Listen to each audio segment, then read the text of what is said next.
Hola, muy buenas, ¿qué tal? ¿Cómo estamos? Mirad, hoy os traigo el tercer y último vídeo del curso de Concept Art en el que estamos desarrollando un prop desde el principio hasta el final. En este caso, seguimos con el caldero mágico y vamos a entrar en la última fase que comúnmente se conoce como fase de render, en la que realmente lo que vamos a hacer es acabar de definir un poco las propiedades, características de los materiales, además de incluir sobre todo ya los detalles finales, ¿no? Acabar de definir un poquito también el estilo, queremos más o menos detallado que queremos hacer en nuestro prop.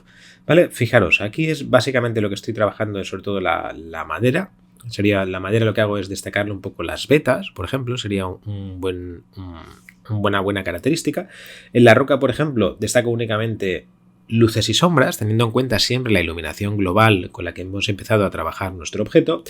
Y bueno, a nivel de característica, por ejemplo, la piedra no tiene unos brillos excesivamente marcados.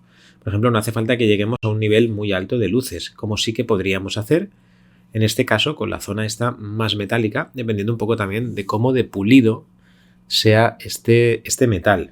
¿Vale? Son las características que generalmente los que conocéis un poco la parte de 3D se denominan en render o bien metalness, como sería aquí el caso, o incluso también el roughness, que tiene que ver con el tipo de brillo, ¿no? Hay materiales que de alguna manera absorben más la luz, con lo cual reflejan menos o son más mate, y otros materiales que absorben menos luz, con lo cual reflejan y son más brillantes, ¿no? Incluso pueden llegar a generar destellos. Vale, pues fijaros aquí, características y cómo deberíamos trabajar. Primero, prácticamente lo que estoy haciendo es coger casi siempre colores que ya están en el propio lienzo. Al haber hecho la fase anterior de sombras, voy con la pipeta, acordaros, con la I, activaríamos el cuentagotas y desde ahí vamos cogiendo, ostras, que necesito un tono más oscuro, pues lo cojo. Si quiero subir un poquito, pues me muevo un poco en la paleta de color, cojo una variación un poquito más oscura de ese tono, etcétera. ¿Qué estoy haciendo aparte? ¿Vale? Estoy añadiéndole más detalles. Antes todas estas muescas, estas zonas así como rotas dentro del caldero no existían, ¿vale? Pues aprovecho ahora y fijaros un poco. Claro, ¿cómo se hacen? Pues siempre tenemos que tener en cuenta, como decía antes, la iluminación de la escena. Entonces, si quiero generar una rotura, la zona que está opuesta a la luz pues tendrá más sombra y la zona que está pues más encarada hacia la luz pues tendrá una luz. Algunos truquitos que también funcionan, por ejemplo, aquí en el oro, lo que he tenido que hacer es buscar una referencia de oro y me he dado cuenta de que el oro, vale, sí, normalmente es amarillo, pero aparte el oro tiene sombras muy oscuras en el propio material, o sea, variaciones hacia muy oscuro y luego variaciones hacia muy claro, sobre todo el oro pulido. ¿Vale? Pues ese tipo de características las tengo que tener en cuenta. No nos vale con que el oro sea únicamente amarillo, porque entonces no va a ser oro como tal, como es el material, ¿vale? Entonces siempre buscar referencias. Personalmente prefiero que trabajar en base a fotografía porque así me obliga a mí a hacer un poco también el proceso, en este caso de simplificación o de estilización del material. ¿Vale? Fijaros lo que os digo, ¿vale? Aquí puedo hacer que el oro, como el oro sí que lo permite al ser un metal, prácticamente llegue a blanco. También fijaros un poco en los pinceles. Al principio suelo acercarme con un pincel más de degradado, con menos opacidad y más buscando una sombra un poco global, aprovechando las selecciones que hicimos en su momento, y luego ya voy con el pincel de Hard Round un poquito, fijaros, con menos opacidad, o sea, trabajando con menos opacidad, con lo cual se llega a generar unas mezclas de color. Y bueno, pues a partir de ahí es un poco la base con la que trabajo. Características que podéis aplicar, fijaros que en las zonas que son más, como en este caso, que es una zona, estaría de alguna manera pues como trabajada en forja, ¿no? O sea, de hecho, tiene aristas bastante marcadas. Una característica que funciona, como veis aquí, es darle un poquito de luz en las aristas, en lo que serían las esquinas, ¿no? Un poco, fijaros como estamos haciendo aquí. ¿Por qué? Porque esto destaca y visualmente hace que se reconozca mejor la sombra. Sobre todo si hay toda una zona en sombra, aunque haya un cambio de plano, muchas veces no se entiende bien. Si marcamos la arista, se va a entender mucho mejor. Vale, esa sería un poco la característica principal que quería destacar yo en este punto. Vais a ver cómo sigo trabajando un poco el prop y enseguida vemos los detalles finales.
En este tentáculo, fijaros, como la característica es que esos brillos más claros, casi hacia blanco, lo que representan no es como en el anterior algo metálico, sino es algo más bien viscoso, ¿no? Viscosidad, algo húmedo, ¿vale? En este caso sería este tentáculo que sale de la propia olla, del caldero.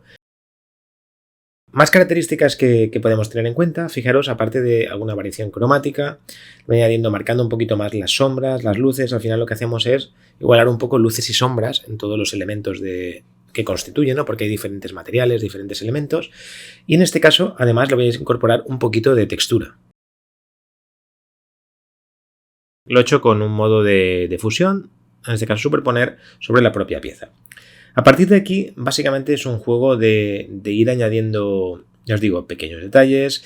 Fijaros que hago mucho zoom in, zoom out. ¿Por qué? Porque hago zoom, me dedico a trabajar una parte y es importante que luego nos alejemos y miremos el conjunto, porque a veces es un error también que yo cometí antes. Iba como haciendo mucho zoom, trabajando una zona, me movía como si fuera una impresora, acabándolo todo, y cuando me alejaba no acababa de funcionar en un conjunto. ¿Por qué? Porque iba perdiendo de alguna manera la visión global de toda la pieza. Eso es importante que lo tengáis en cuenta. Aquí en este caso sería como la última parte de material, sería este líquido, que sería la propia poción. Pues bueno, es un material que no había trabajado antes, lo que os decía, pues un poco lo que os definirá como artistas a la hora de hacer materiales es la propia práctica, ¿no? Pues sí que había hecho antes metal, sí que había hecho antes madera, sí que había hecho antes pues monstruos y criaturas viscosas, pero un líquido que está en ebullición, como tenemos aquí, pues no lo había hecho. Entonces, pues a partir de referencias, no tuve más remedio que ir un poco trabajando y veréis cómo a base de prueba-error voy poco a poco definiendo sobre todo esta parte de aquí como más técnica, ¿no? Un poco dándole los brillos, algunos reflejos que podría coger incluso de los elementos que hay alrededor. Siendo una burbuja, pues también tiene zonas más claras y más oscuras, etcétera, ¿vale? Fijaros un poco también que no todo es automático, que siempre hay que procesar un poco la información, pensar y, en este caso, estilizar.